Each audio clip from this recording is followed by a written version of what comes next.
Hello everyone and welcome to a new video, and today I'm going to show you how to adjust brightness on PlayStation 5. It's very easy and simple. All you have to do is to follow my steps. And before we begin, don't forget to hit the like button, subscribe and turn on the notifications. Now first thing you should do is to open your PlayStation, then go to the settings as you can see.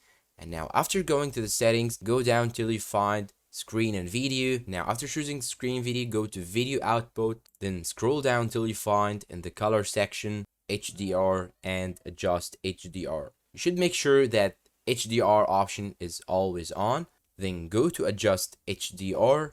And now here as you can see, you have three options to adjust the brightness.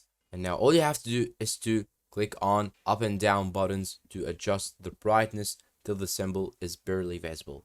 You should do this step 3 times as you can see. Then after you finish every step, click on next, then click on OK and finish. And after doing that, restart your PlayStation and the changes will be saved. And that's all for today. I hope this video is useful to you all. Thanks for watching and see you in a new video.